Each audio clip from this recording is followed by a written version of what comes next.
Tapi kita nak sampai tahap tu tak tahu lah macam mana. Tak tahu. Tapi berapa lama kau dengan bandel? Masa PKP tu kejap. Lepas tu dah habis PKP tu yalah kerja macam biasa. Lepas tu at one point member aku racun aku balik sebab aku tengok bandel dia boleh pergi. Lepas tu bandel ni based on trend kan. Trend ni sangat-sangat laju. Betul. Ikut kan. Kejap-kejap fashion ni. So skinny, baju kartun, branded. So kau kena ikut arus pemodenan, arus dia punya trend dia lah. Dress up orang lah. Sebab itu yang ada permintaan. Kita main supply demand. Okay. Sebab kalau kita main barang tu memang slow lah.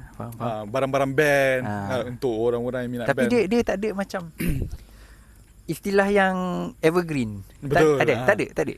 Evergreen Macam kan baju band kan dia ada kolektor dia je. Betul. So mesti akak kan susah nak dapat baju band sahaja.